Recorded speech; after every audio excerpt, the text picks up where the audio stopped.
SMHO Talk Show.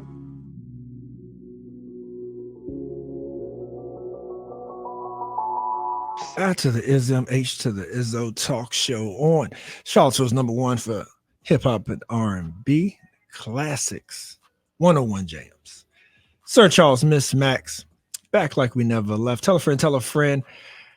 IMHO Talk Show online. So yes, indeed, Miss Max. You ready for this? I'm ready. You ready to embarrass our children by asking an expert what we do with these kids? Help us, please. So we are joined by none other than my brother Freddie Jackson of Love No Ego. Mr. Love No Ego, happy Sunday afternoon. Hey, happy Sunday, guys. Thanks for having me.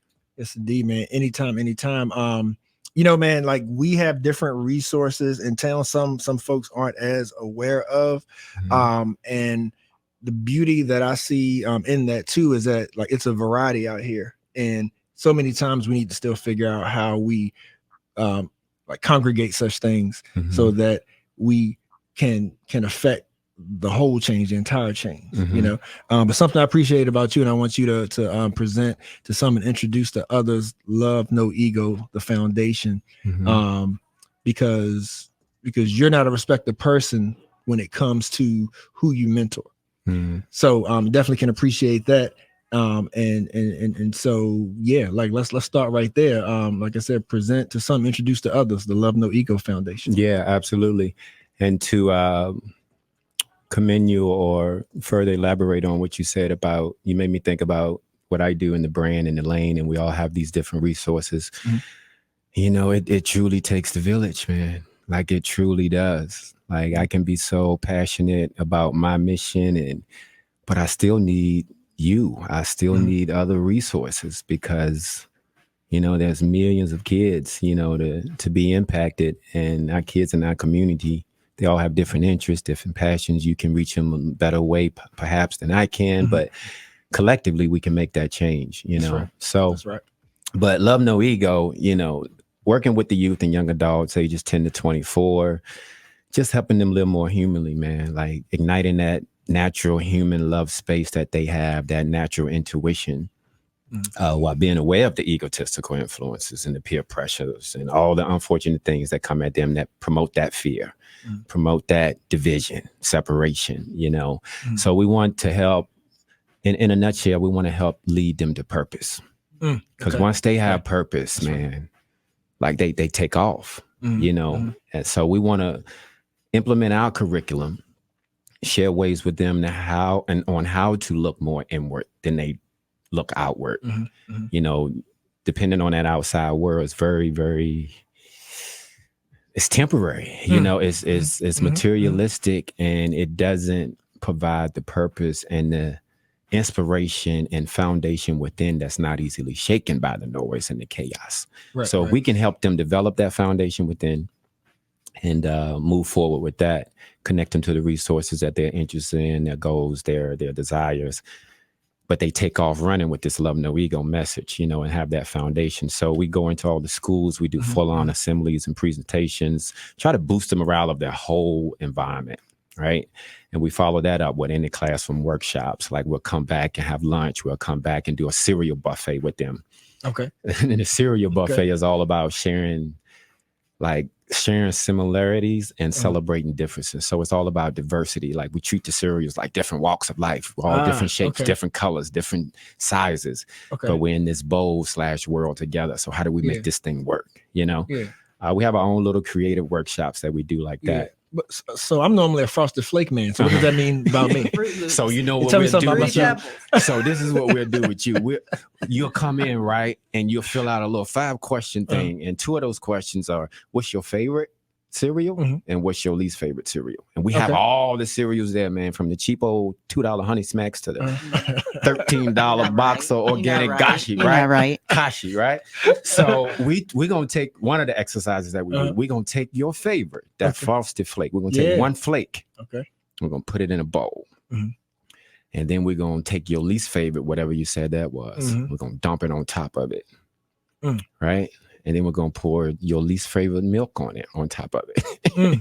And then you're gonna have to go in and find your flake. And the whole idea about it, and we have conversations based around it, it's like you're going to bump up against some things you don't necessarily like in life. You're going to have to deal with some attitudes. You're going to have to deal with some behaviors that really not serving you. But you got to stay focused, and you find your flake. Yeah.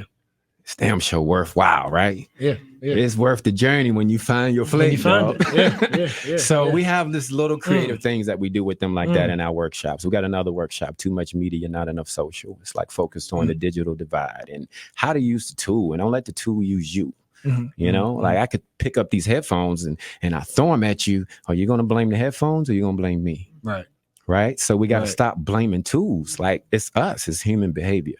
So we want to get them to see that so they can kind of become more aware of this and start taking responsibility and accountability for my purpose and my behavior and, you know, just come out the gate firing. So with that motivational speaking and boosting morale in the environment, the workshops, we have the mentoring program next, like one-on-one, in-depth collaboration, man. Weekly sessions. We're serving about 15 kids right now, 9 mentors. They usually stay with us 2-3 years, maybe longer. Again, just helping them be their best selves. Yeah, so it's interesting. Could jump in right here. It's interesting that you say that, because as difficult as it is to help children find their purpose this day and age, you know, with all of the distractions, and you can lump anything that you want to in there, the condition of the world, racism, social media, mental health, family dynamics, all of those things. And not to mention the fact that, you know, you have children who simply, you know, trying to decide what my purpose is like an anomaly. Like, I don't want to make the wrong decision. So is it this? Nah, it's not that. Is it this? Nah, it's not that. So, you know, it's not what you're attempting to do or what you do, right? Is a hard task, real hard. And so, yeah, I guess you just told us how you kind of the tools that you use to go about helping kids be able to make that decision. And so, and to kind of come back to you with that, you know, life, we present this message in a way in the curriculum that life is like, and those passions are trial and error. As long as if we teach them how to love what they are doing at this very moment, like, hey, I thought I was going to be best basketball player in the world, right? I thought I was going to be the best music producer in the world, right? But you know what? Because I squeezed that lemon at that time, I got the most juice out of it. So guess what? While playing basketball and being passionate and loving it, guess what I learned? I learned so much about my body. And guess what I've been doing for the last 15 years? Personal training. You know, for the music in the music industry. Lived in California, producing, writing ads, doing this and that, right? Had no idea what residual income was. You know, Till now. But I wrote an ad, I wrote a song 20 years ago that still pays me today. So if I squeeze the lemon and don't be afraid of the trial and error, and I be vulnerable enough to move forward and get this pressure off of me, like I'm supposed to have life figured out today, doesn't work like that. What time is it, right? Look at this. The time is now. And if we can get them in the now, it's a good chance that tomorrow is going to be equally as good or better. So Freddie, easier said than done, right? Oh yeah, easier said than done. And ladies and gentlemen, we are joined by Freddie Jackson of the Love No Ego Foundation, and I like it's so pertinent right now, especially like Max and I both have kids in city schools locally here, and it's like if I had to wrap it up, sum it up, right? Like just based on conversations with young folks as well as adults here. You touched on it. It's like purpose, and you made me think of hope, because in the community, that's a word that I hear even more so. Of if you come from an environment to where your brain has been trained or your eyes have seen things that make you feel hopeless, then what do you have to live for? Like, why would you act right? Yeah, if that's your perception of reality. So, like, so when you're dealing with that level of mentality, you got to tell me how you tackle it. You know, man, we have so many little little quirks in our curriculum that we do, right? Mhm. We always say, we have things that we say. We say life is simple, we make it complex. Life is simple, we make it complex. Stick with me. Mhm. Mhm. We have a foundation for success that we do. And in that this is like one of the things that takes place very early on in the mentoring process, right? It's very simple, dude. Like, we have a circle.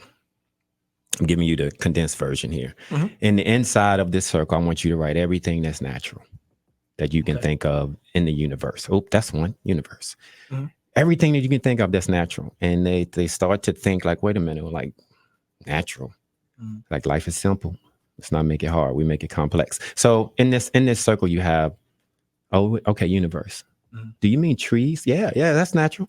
Sun, Mhm. moon, stars, dirt, rocks, mountains, clouds. Next thing you know, it gets a little bit deeper. Life, intuition, spirit, peace, joy. It's all natural. And then we have them write everything that they can think of on the outside that's unnatural. Mhm. Then it gets to phones, cars, shoes, Democrat, Republican, all these subcategories of life, right? Mhm. Mhm. And any point in time, we always say, hey, where are you living from? How was your day? What space did you occupy the most so far? It's only 1 o'clock, 2 o'clock. Let's reflect back. Where were you? Mhm. Like, oh, I got up this morning. I went straight to my phone. Oh, outside.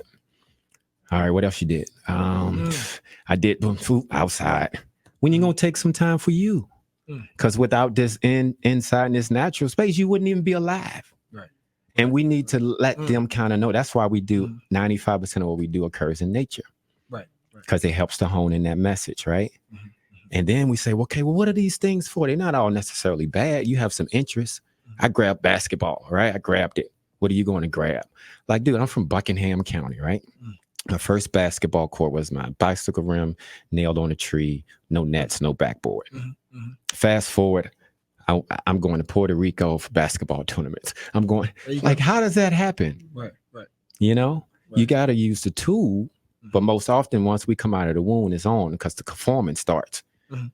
You just spent 9-10 months in this dark place. It's quiet. You use your senses naturally. You have a heartbeat before you have this big old brain. You think so smart and this and that, right? You come out, doctor slaps you, boom, fluorescent lights in your face, noise, chaos, boom. You move from one box to the next box, the hospital, to the car, to the house, to the room, to the crib. And then this pressure of the society and influence gets on you and saying you need to aspire to do this. You feel pressure. So you do that and you get back in another box, go to your job, your car. And then next thing you know, you got to holding up a help sign. You get a passport and you want to go on vacations. You want to leave. You want to get away. What are you doing? Like, what's going on? Yeah. So if we can wake them up to that, like, look, how many unhappy adults do you know? Because as a kid, you're already happy.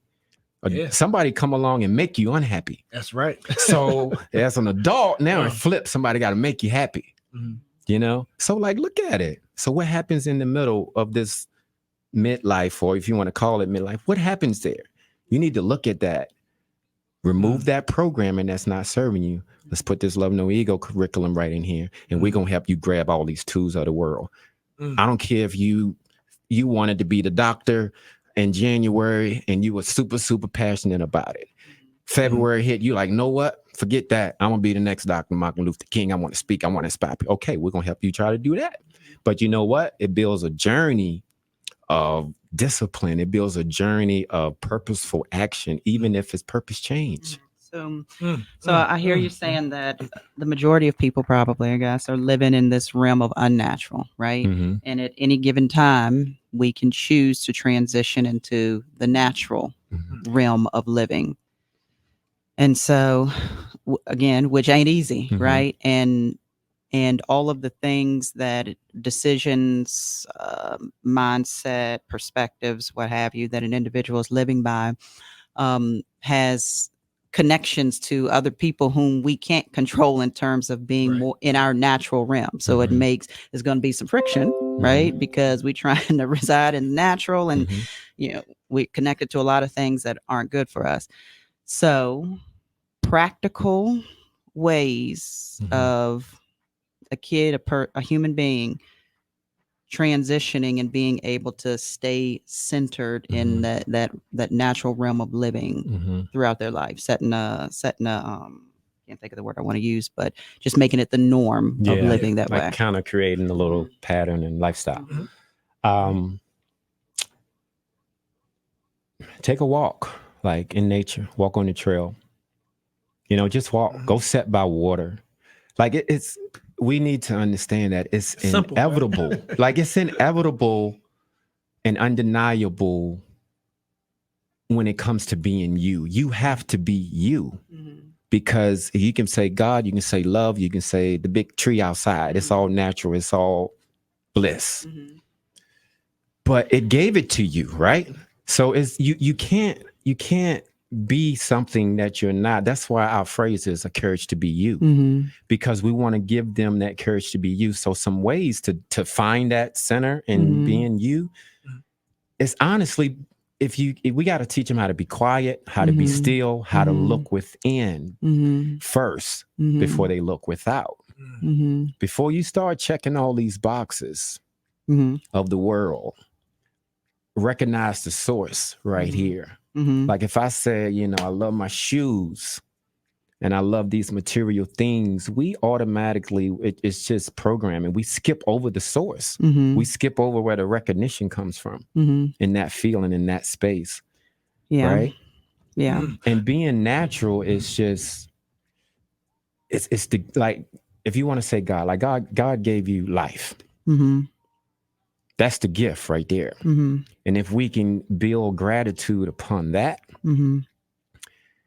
the outside world becomes some things that you just utilize to push that being forward and to make an impact amongst this world that we've created.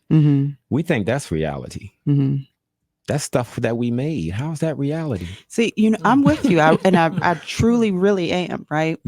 But let me just push back a little bit. Yeah, come on. Hypothetical, but not so hypothetical. An example of someone's life. My mom was raped when she was 12 years old. She spent the 10 years of her life in and out of foster care. She turns 18 years old and is homeless and has no place to live. She's on the streets. She gets pregnant by someone that she hardly even knows. He's abusive to her, both verbally and physically. They create a child. That's me. Mom can't get a job to take care of me. So, there's often times that I go hungry. I steal to make sure that my belly is full. I got siblings that, I got to try to help take care of. We're not getting the nurturing and guidance and direction that we need in our life. Mom has works long hours for pennies, and at the end of the day, there's still not enough money to make ends meet. We have no vehicle. We have no family support. We live in a neighborhood where bullets come through our doors or windows or walls, right? I wear dirty clothes to school. The only people that embrace me is the dope boy down the street. I need to help my mom. I got siblings in the house, so let me do what I got to do to make it happen. You want me to live where? What's a natural realm? What we talking about right now? Well, how am I supposed to do that? You want me to go sit by some water? Yeah. Because while I could be doing that, I can go sell this and that. Yeah. And get some food to take home to my siblings. Right. Well, this is what I would do. Right. This is what we do. We still gonna get it's not your fault. This little girl, it's not your fault. But guess what? This life of yours is your responsibility. Okay. It's not your fault, but it is your responsibility. We're going to support you. We're going to give you this Love No Ego Foundation curriculum. Okay. We're going to build it. We're going to see the community, our pillar, spirituality, education, exercise, community. Spirituality, education, exercise, community. She going to get the spirit spoken to and the purpose somewhat directional for her, right? Through Love No Ego. She going to get some exercise. Because we move. And I can talk about the benefits of that I've been a trainer for 15 years on another whole show, but education, community. That's where the resources we're going to connect her to that she needs for the food, for the dirty clothes, maybe for the abuse. We take them to the resources if we have to. That's part of the mentoring process. Meanwhile, she has to stay true. We have to do 2-3 sessions a week because this is intense. And she's going to need some serious reprogramming. And especially when they are still consistently in that environment. In the environment. Yeah, I was thinking that. Yeah. You know? So what's going to happen from that? We're not sure. But we've had situations like that. And we've had some great success stories from it. I'm talking like, suicidal any day now, any moment. There was one time where there wasn't even time to get the paperwork in. Like I just had to go. Luckily it was me, and I didn't have another mentor kind of didn't get it because I took off. I went, picked the kid up, and we started that day. Right. But my point is that we want to give, we're gonna still practice reaching this natural space for yours because it's highly important, because you're gonna have to develop something and some perseverance and some resiliency that can kick off of that programming and not pull you back into those slummy parts that's not serving you. So we're gonna do that, and we're gonna consistently do that. But simultaneously, we got to connect you with some resources right away that can be supportive, and we'll take you there if we need to. And we say we try to allow love to do what it does for you. Thank you. We are joined by Freddie Jackson of Love No Ego, the foundation. Freddie, I mean, so far it's been an enriching conversation. I know our listeners are appreciative, like not only about the good word, the inspiration that's coming, but to get a better understanding of what it is you do. So that's why I definitely want to make sure that we don't miss the opportunity for folks to know how they get involved, ways they can reach out. What do you need from us? Yeah, we need new, not necessarily new, but just supportive. We're trying to build a team. So we need, additional board members. We need advisory team that we have. It's kind of dwindled a little bit down from 4 to actually 2. We need more mentors. We need to make more impact. We need, to make, there's a waiting list right now because, we have all these partnerships with Department of Social Services, Buckingham, Fluvanna, Charlottesville, Albemarle, Greene County, across the mountain, Waynesboro, Stanton. And there are a lot of kids. I mean, just here before you even get outside of Charlottesville, like there are a lot of kids that need support. So we need mentors.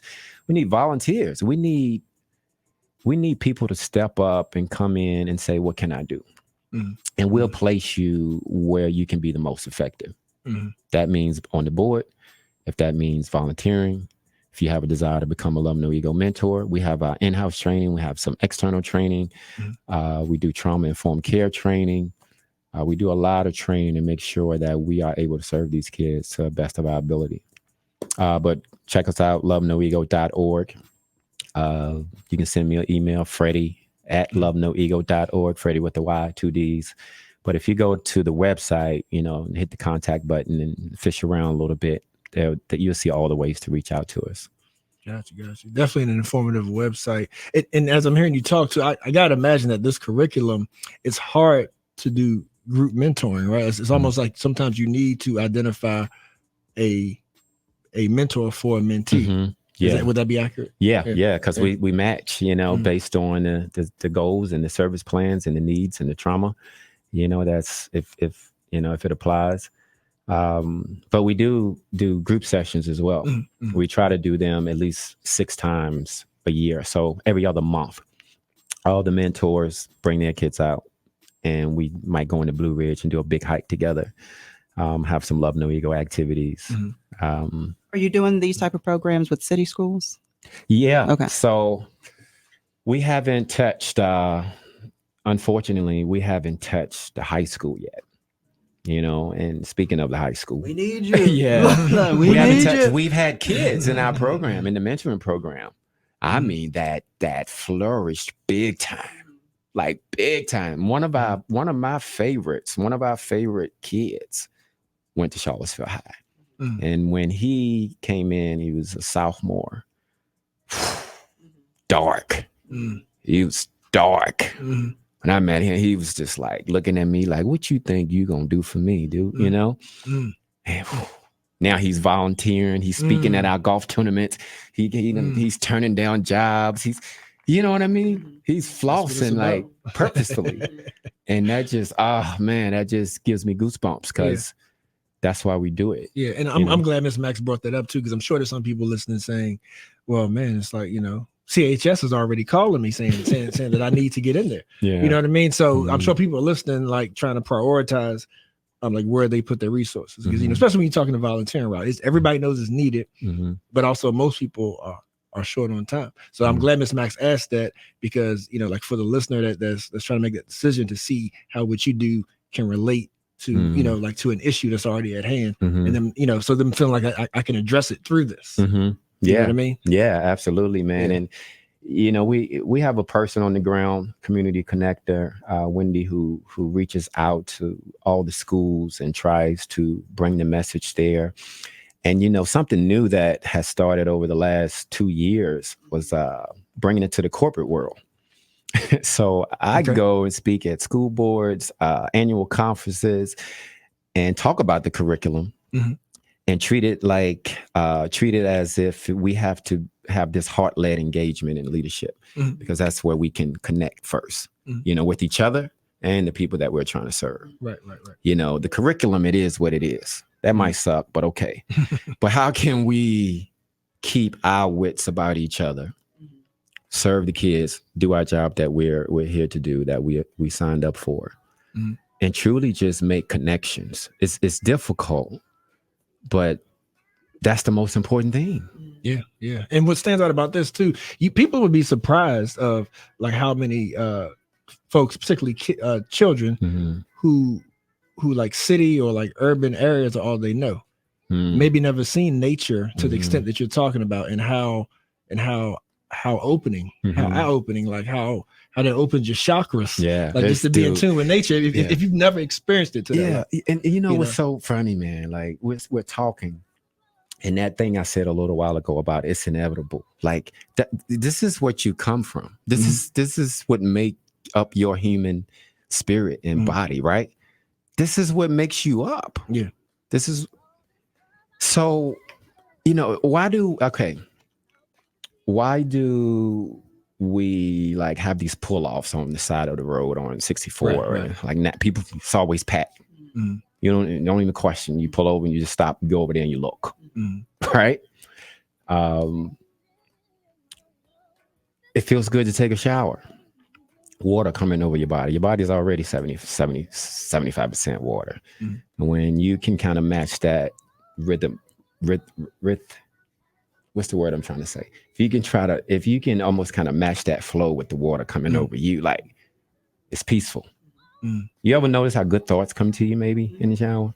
Maybe you're sitting on the passenger side. Yeah. Just kind of looking out the window. You know why they come? Like, think about it. You made the space for it to come. Yeah. I mean, I was gonna say the toilet, but I didn't want to be inappropriate. The toilet, whatever it is. I'm sorry, Max. I'm sorry. I had to do it. You're taking lessons from Razor. Come on now. I'm sorry. But you know, having them and teaching them that, like having them like kind of notice these little pieces about just the spirit of just kind of being human. We walk through, we have silent moments, like silent movement meditation. We just walk. We don't say nothing. We just listen. You know, but just kind of getting to that practice of like seeing that and showing and helping them learn, like, yeah, this is a supernatural thing. Yeah. And this world that we've created and all this stuff I'm trying to attain and all the fear and the pressure and all that comes from, it's really kind of bullshit. It's really like, it's just kind of bullshit that we made up. You know, the only thing I want to point out too is that it's not entirely your responsibility to reach out to the schools, because if we're really trying to help these kids the way that we say we're trying to help these kids, then we are turning over every rock.